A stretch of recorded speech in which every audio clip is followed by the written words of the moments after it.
कहानी की शुरुआत चाइना के शिकागो शहर से होती है, जहां हम एक बच्चे हुओ और उसके फादर को देखते हैं। हुओ के फादर शहर के सबसे खतरनाक मार्शल आर्ट चैंपियन है। वो दिन रात प्रैक्टिस करके अपनी स्किल्स को और भी इम्प्रूव करते रहते थे। साथ ही वो अपनी स्किल्स में इतना माहिर थे कि कोई भी इंसान उन्हें फाइट में हरा नहीं पाता था। वो जिस भी इंसान को फाइट के लिए चुनौती देते, हर किसी को वो चुटकियों में हरा देते। वो भी अपने फादर की तरह बनना चाहता था, लेकिन उसे अस्थमा की बीमारी थी, जिसके चलते वो अपने सपनों को फॉलो नहीं कर पाता।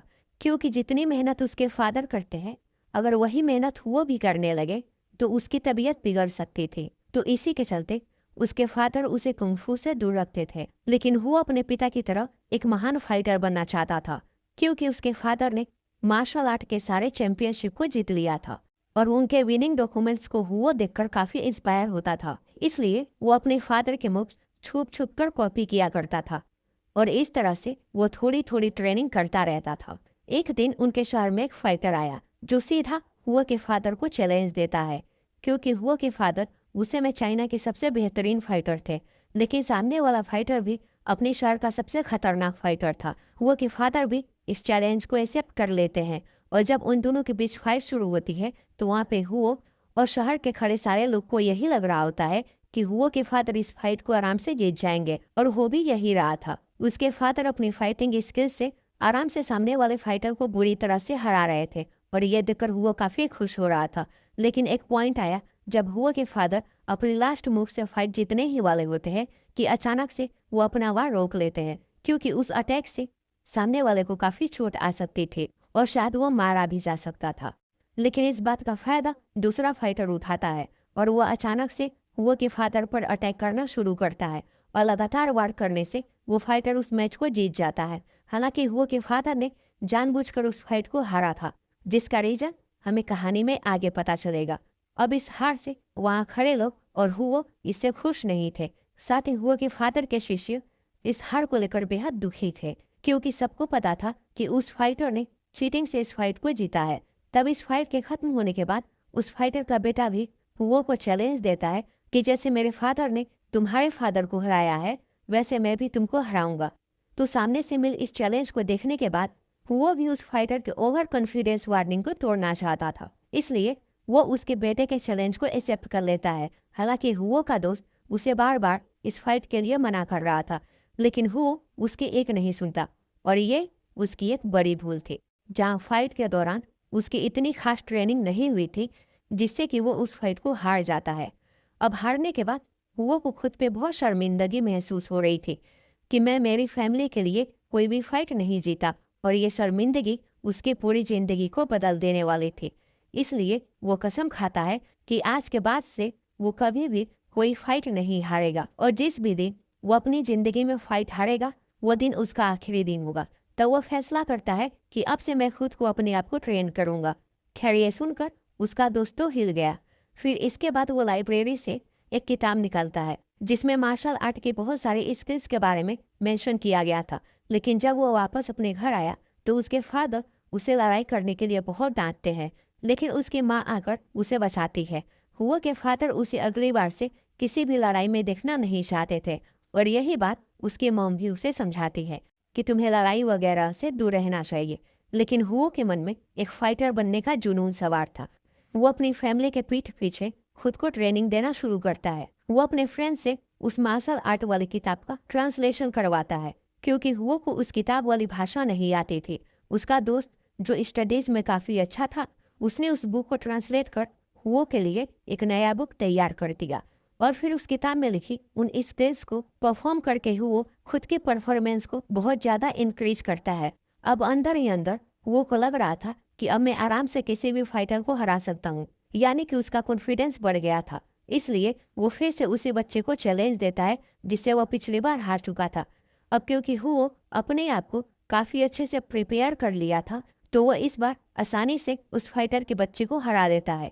फाइट के बाद हुआ इतना खुश था कि वो अपने स्किल्स के बारे में सबको बताता है और सारे ही लोग उसकी तारीफ कर रहे थे। अब हम कुछ साल आगे का सीन देखते हैं। हुआ बड़ा हो चुका था और उसकी शादी भी हो गई थी, लेकिन इस समय उसकी फैमिली में बस उसकी माँ और उसकी एक छोटी सी बेटी है। उसके फादर और वाइफ इस दुनिया से जा चुके थे। लेकिन हुओ अपने पिता जैसा स्ट्रिक्ट नहीं था, बल्कि वो चंचल और हंसमुख था। वो अपनी बेटी से बहुत प्यार करता था। हुओ ने बचपन से ही इतनी मेहनत की थी कि अब वह बहुत शक्तिशाली फाइटर बन चुका था। वह भी अपने फादर की तरह पूरे शहर में काफ़ी मशहूर था और वो आज तक कोई भी फाइट नहीं हारा। उसने भी अपने पिता की तरह जीत के काफ़ी डॉक्यूमेंट हासिल किए थे, जिससे उसका बहुत नाम हो गया था। और जब जब उसकी फाइट किसी दूसरे शहर के फाइटर से होती थी, तो वो उस फाइट में आराम से अपने ओपोनेंट को धूल चटा देता था। वो चुटकियों में ही दूसरे फाइटर को ऐसे हराता था जैसे वो उसके लिए बाएं हाथ का खेल हो। फाइट के बाद वो अपने शिष्यों के साथ होटल जाता था, जो होटल उसके दोस्त का था। उसका फ्रेंड एक सक्सेसफुल बिजनेसमैन बन गया था। अब कोई भी फाइट जीतने के बाद उसी होटल में कई सारे लड़के उसका शिष्य बनने आते हैं। तब वो सबको अपनी तरफ से ड्रिंक ऑफर करता है और ये सिलसिला लगातार ऐसे ही चलते रहता है। वो अपने फॉलोवर को फ्री में ही बहुत सारा खाना खिलाया करता था, जिसके वजह से उसके ऊपर होटल का काफ़ी ज़्यादा उधार भी चढ़ चुका था। ये देखकर उसके दोस्त को अच्छा नहीं लगता था। हालांकि वो हुओ का बचपन से ही बहुत अच्छा दोस्त था, इसलिए वो हुओ को अपने होटल में हो रहे फालतू के खर्चों के हुओ द्वारा पैसे ना मिलने पर वो कभी सीरियसली नहीं लेता था। लेकिन इस चीज़ को बार बार देखकर उसे अच्छा नहीं लगता, क्योंकि उसके शिष्य उसका इसी तरह से फ़ायदा उठा रहे थे। तब वह हुओ को कहता है कि तुम जो भी अपने फॉलोअर्स के लिए करते हो, जैसे फ्री का खाना खिलाना, ये सब करना गलत है, क्योंकि वो सारे फॉलोअर बस तुम्हारे आगे पीछे इसलिए घूमते हैं क्योंकि तुम उन्हें खाना और फ्री की शराब देते हो। और जब तुम उन्हें फ्री में खाना और शराब देना बंद कर दोगे, तो तुम्हारे फेक फॉलोअर भी तुम्हारा साथ छोड़ देंगे, क्योंकि वो तुम पे बस खाने और शराब के लिए डिपेंड है। इसलिए तुम्हें अपने ऐसे फॉलोअर्स को छोड़ देना चाहिए और यह फॉलोअर्स को साथ में रखना चाहिए, जैसे तुम्हारे फादर किया करते थे। लेकिन इस बात पे वो ज़्यादा ध्यान नहीं देता। वो अपने फ्रेंड को इग्नोर करके वहाँ से चले जाता है। उसी शहर में हुओ का एक कंपटीटर भी रहा करता था, जिसका नाम क्वीन है। खैर, क्वीन एक प्रकार से हुओ के फादर का कंपटीटर था। क्वीन चाइना का सबसे बड़ा फाइटर माना जाता था, क्योंकि उसने भी आज तक कोई फाइट नहीं हारा था। पर अब उसने फाइट करना छोड़ दिया था, क्योंकि अब वह बूढ़ा हो चुका था। दूसरी तरफ हुओ का भी बहुत नाम था, लेकिन कुछ लोग उस पर तंज कसते थे कि जब तक वो क्वीन को नहीं हराता, तब तक उसे सबसे बड़ा और महान फाइटर रिकॉग्नाइज नहीं किया जाएगा। इसलिए उन दोनों की बिल्कुल भी नहीं बनती थी। लेकिन इस तकरार के बाद क्वीन ने हुओ से कहा कि अगर वो फाइट चाहता है तो फाइट हो जाएगी, पर अभी नहीं। यह कहकर क्वीन वहां से चला गया। दूसरी तरफ हुओ अपनी फाइटिंग स्किल्स अपने स्कूल के बच्चों को भी सिखाया करता था, ताकि आने वाले भविष्य में उसके स्टूडेंट उससे भी अच्छे फाइटर बन सके। तभी कुछ दिनों बाद हुओ के फॉलोअर्स में से एक आदमी को क्वीन ने बहुत ही बुरी तरह से मारा था। और जब हुओ को इस बात का पता चला कि मेरे एक फॉलोअर को क्वीन ने बहुत बुरी तरह से पीटा है, तो वो सीधा बदला लेने अपने फ्रेंड के रेस्टोरेंट में पहुंच गया, जहां क्वीन की फैमिली डिनर करने आई थी, क्योंकि क्वीन का आज जन्मदिन था और उसने हुओ के दोस्त के रेस्टोरेंट को पूरा बुक किया हुआ था।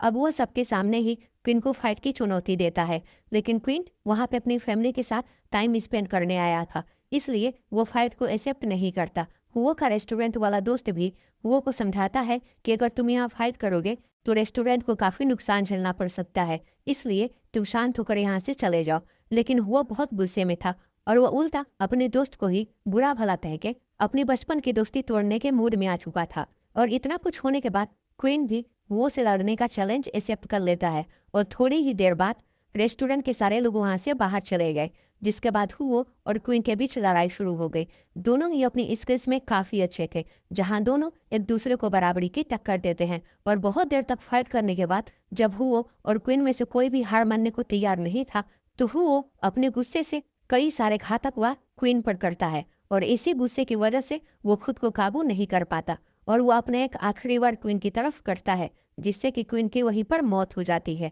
फिर जैसे ही हुओ रेस्टोरेंट से बाहर निकला, सारे लोग उसके जीतने की खुशी में जश्न मनाने लगते हैं।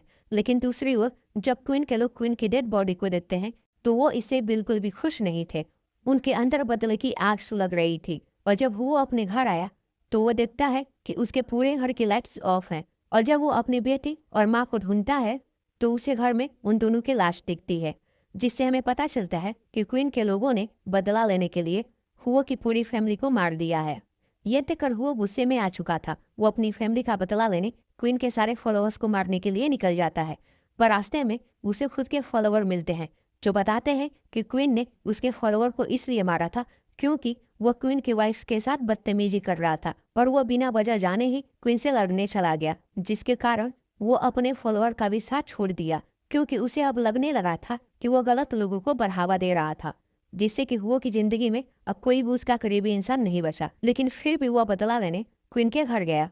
तब वो क्वीन के बेटे को मार देता है और जब क्वीन की पत्नी और उसके बेटे को मारने जाता है तो हुओ ये सोचकर उन्हें नहीं मारता कि इनमें उनकी कोई गलती नहीं थी और फिर वह वहां से निकल जाता है। अब हुओ के दोस्त ने भी उससे अपनी दोस्ती तोड़ ली थी, जिससे कि हुओ की जिंदगी में अब कोई भी उसका करीबी इंसान नहीं बचा और अब वो अंदर से अकेला और निराश हो गया था। वो खुद को मारने की कोशिश करता है जहां वो समुद्र के किनारे पानी में डूबने के लिए बढ़ता है, लेकिन दूर उसे एक बोट दिखती है जिसे देखकर वो एक सही फैसला लेता है। वो उस बोट में चला जाता है और खुद को कहता है कि जहां भी ये बोट जाएगी मैं उसी जगह चले जाऊंगा। पर काफी समय ट्रेवल करने के बाद वो की हालत ठीक नहीं रहती। वो फिर से खुदकुशी करने की सोचता है और इस बार वो कदम उठाकर पानी की गहराई में अपने शरीर को खुला छोड़ खुद को समर्पित करने लगा। लेकिन तभी कुछ लोग ऐन मौके पर आकर उसकी जान बचा लेते हैं। दरअसल वे लोग उस इलाके के ट्राइबल पीपल थे और वो हुओ को अपने इलाके में लाकर उसका अच्छे से ट्रीटमेंट करते हैं। कुछ दिनों बाद हुओ को होश आने लगा, लेकिन उसकी हालत बिल्कुल भी सही नहीं थी। वो अपने असल कंडीशन में नहीं था। उसको पता ही नहीं चलता कि वो यहाँ कैसे पहुंचा और इन्हीं छोटी मोटी हरकतों की वजह से ट्राइब के लोग ये उसे अकेला उसकी हालत पर छोड़ देते हैं। पर उन्हीं में से एक लड़की जिसका नाम मून है, वो अंधी होने के साथ काफी सीधी लड़की थी। वो हुओ का बहुत अच्छे से ख्याल रखती है। वो हर वक्त हुओ को खाने और उसके मतलब की चीजें दिया करती थी ताकि वो खुश रह सके और अपनी पुरानी जिंदगी को भूलकर एक नई शुरुआत करे। वो हुओ को ऐसा लगने देती थी कि वो अकेला नहीं है, जिसकी वजह से हुओ को जीने का एक मौका मिला और वो डिसाइड करता है कि मैं भी अब इस ट्राइब के साथ रहकर अपनी बाकी की जिंदगी खुशी से बिताऊंगा। वो उस ट्राइब में रहकर वो सारे काम किया करता जो बाकी के लोग करते थे और इसी बीच इसको मुंह से बहुत लगाव हो जाता है। दोनों एक दूसरे को चाहने लगे थे और एक दूसरे के काफी क्लोज आ गए। लेकिन एक रात उस ट्राइब के बच्चे को सामान चोरी करते हुए पकड़े जाते हैं, जिसके कारण ट्राइब का मुखिया उस लड़के को सजा सुनाने का फैसला करते हैं। पर पीछे से उस बच्चों की फैमिली मुखिया को कन्विंस कर रहे थे कि हमारे बच्चे अभी छोटे हैं तो उन्हें सजा न दीजिए। पर ट्राइब के रूल सबके लिए सेम थे, इसलिए मुखिया भी सजा देने से पीछे नहीं हटता। तो वहाँ पे हुओ कहता है कि बच्चों की जगह मुझे उनकी सजा दे दीजिए और इन बच्चों को छोड़कर इनके फैमिली के पास जाने दिया जाए। और उसके पास उनका मुखिया भी हुओ को सजा देने के लिए मान गया था, लेकिन उसमें भी एक शर्त थी जहाँ बच्चों की सजा अलग अलग है और बड़ों की सजा अलग अलग, और हुओ की सजा में उसे मुखिया से ही लड़ाई करनी थी। और यहाँ पे ट्राइब के मुखिया और हुओ के बीच लड़ाई शुरू हो जाती है।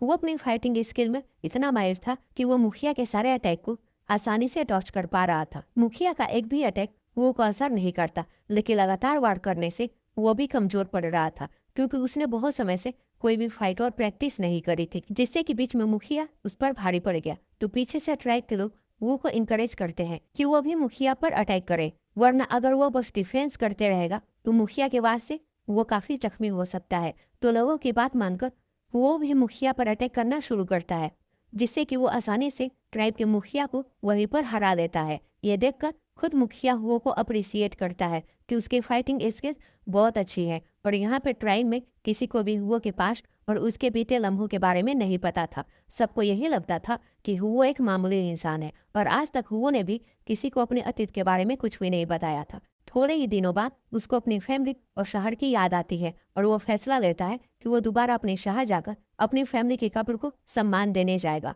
और जब वो इस बारे में मून को बताता है तो मून कहती है कि तुम अपना सफर अच्छे से तय करना और मैं तुम्हारे वापस आने का इंतजार जरूर करूंगी। जिसके बाद वो अपने शहर के लिए निकल गया। लेकिन जैसे ही वो अपने शहर में एंट्री लेता है तो वह देखता है कि हर जगह पहले से काफी बदल गई है। जगह जगह लोगों की भीड़ और काफी अलग चीजें थी जो पहले शहर में नहीं हुआ करती थी। उसे पता चलता है कि उसके जाने के बाद यहाँ बहुत सारे लोगों ने लूटपाट मचाई, जिसके कारण पूरा शहर का हुलिया ही बदल गया था। असल में बात यह थी कि अब चाइना पर अंग्रेजों का शासन हो गया था, इसलिए पूरे चाइना में चीजें पूरी तरह से बदल चुकी थी। हुओ जब अपने घर पहुंचा तो उसे वहां घर का नौकर मिलता है जो अभी भी हुओ के घर की अच्छे से देखभाल कर रहा था।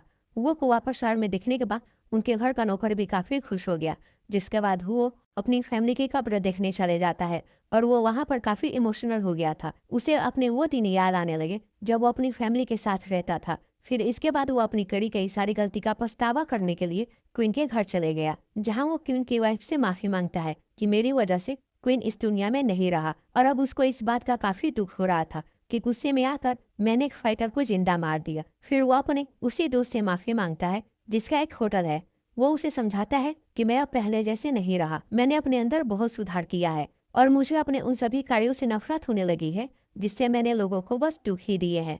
तो यहाँ पर हुओ को एक फाइट के बारे में पता चलता है जो इसी शहर में होने वाली थी और इस फाइट में एक ऐसा फाइटर आने वाला था जो बहुत ही ज़्यादा ताकतवर और खतरनाक था।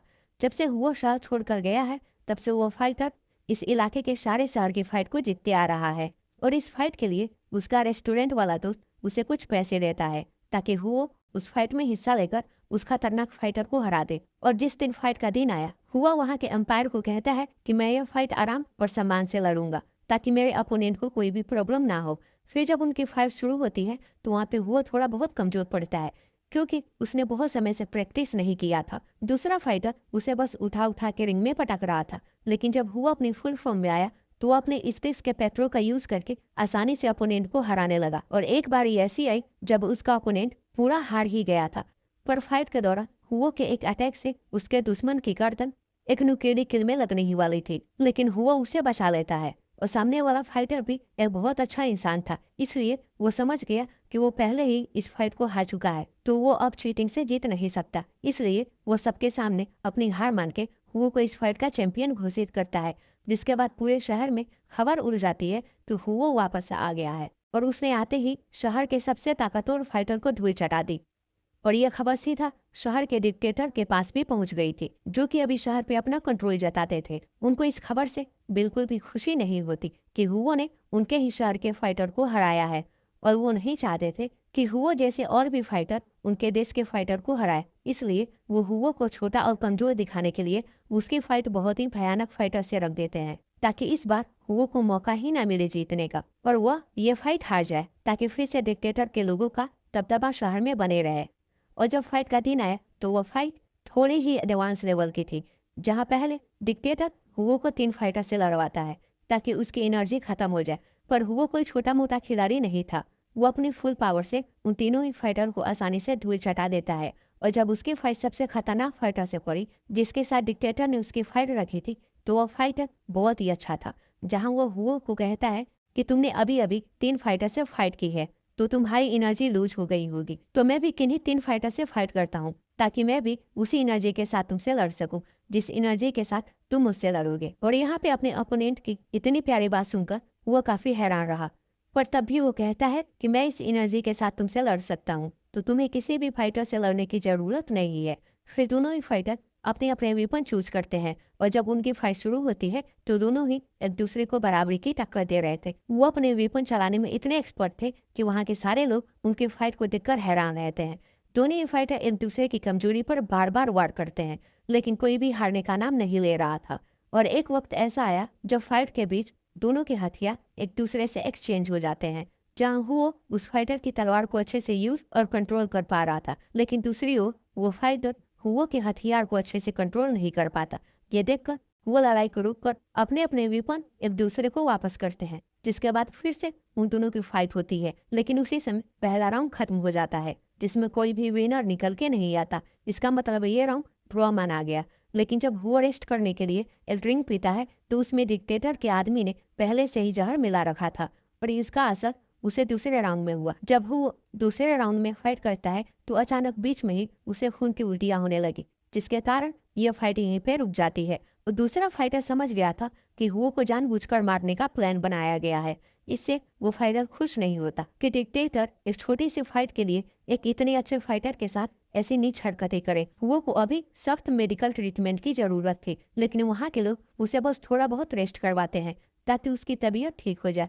और इस समय वो सोचता है कि मेरा बच पाना अब नामुमकिन है, इसलिए मैं अगर मरूंगा तो बड़े शान से मरूंगा। और वो वहाँ फिर से फाइट करने के लिए उठ पड़ता है। डिक्टेटर तो पहले से यही चाहता था कि वो इस फाइट में मारा जाए, इसलिए वो भी मैच को कंटिन्यू करवा देता है, जिसके बाद उन दोनों की फाइट दोबारा से शुरू होती है। और अब वो और भी खतरनाक तरीके से लड़ रहा था। वो ऐसे ऐसे अटैक करता है जिससे उसके अपोनेंट को कोई भी बचने का चांस नहीं मिलता और अपने आखिरी बार में वो एक पंच मारता है। लेकिन उसे इस पंच से एक फाइट याद आती है कि इसी पंच से मैंने क्वीन की भी जान ली थी, इसलिए वो फिर से किसी की जान नहीं लेना चाहता था और वो अपने पंच को वहीं पर रोक देता है, जैसे कि मूवी की शुरुआत में उसके पिता ने अपने सामने वाले फाइटर से लड़ते वक्त किया था। उन्होंने भी अपने पंच को रोक लिया था।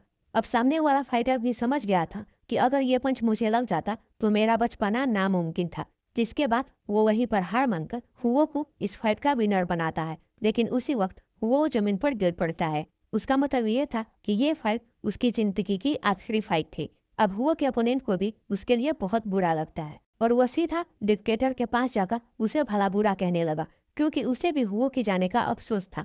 नेक्स्ट सीन में हम देख पाते हैं कि हुओ की सोल मून के सामने आकर अपने फाइटिंग स्किल्स परफॉर्म कर रही है और यहाँ पे मून, जो कि देख नहीं सकती थी, उसे अपनी आंखों के सामने हुओ साफ साफ नजर आ रहा था और हुओ अपनी आखिरी सांस तक कोई भी फाइट नहीं हारा था।